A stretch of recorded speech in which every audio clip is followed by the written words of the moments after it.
ब्रह्मांड का एक अटल नियम है, कर्म लौट कर आता ही है।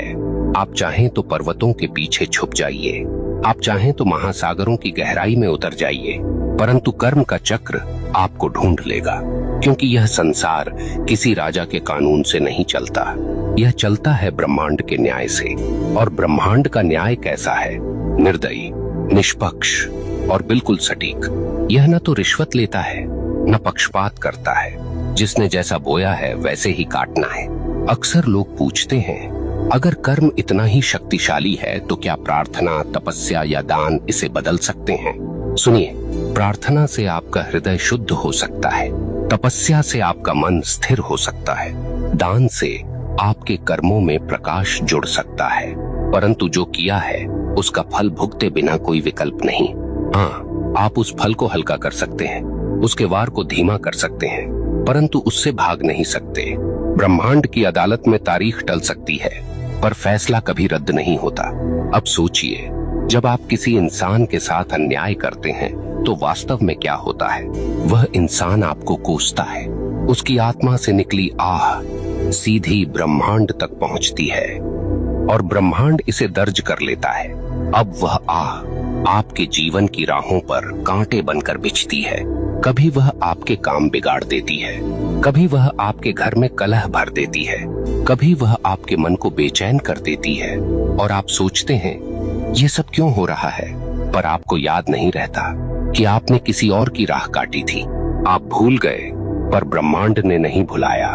यहाँ एक बात और समझ लीजिए, कर्म केवल नकारात्मक नहीं होता। जैसे बुरा कर्म लौटता है, वैसे ही अच्छा कर्म भी लौटता है।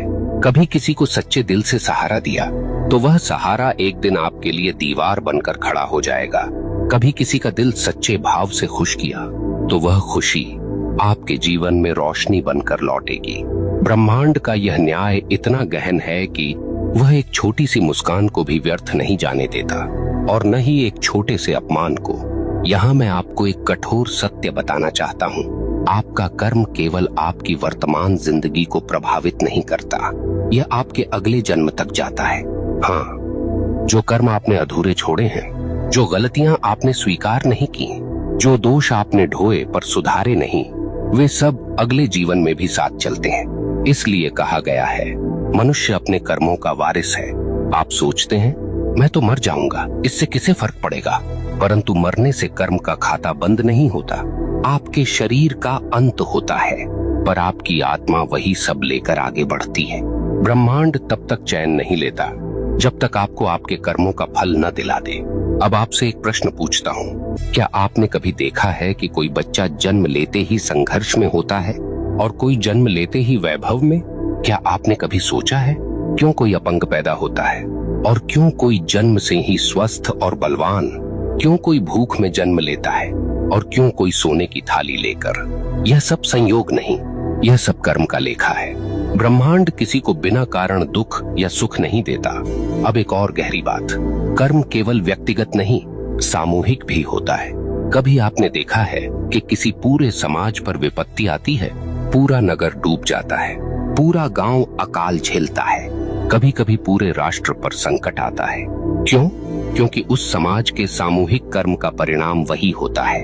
अगर लोग सामूहिक रूप से अन्याय करें, सामूहिक रूप से भ्रष्टाचार करें, सामूहिक रूप से निर्दोषों को सताएं, तो उसका फल सबको भुगतना पड़ता है। यही कारण है कि इतिहास गवाह है, सभ्यताएं उठीं और सभ्यताएं मिट गईं,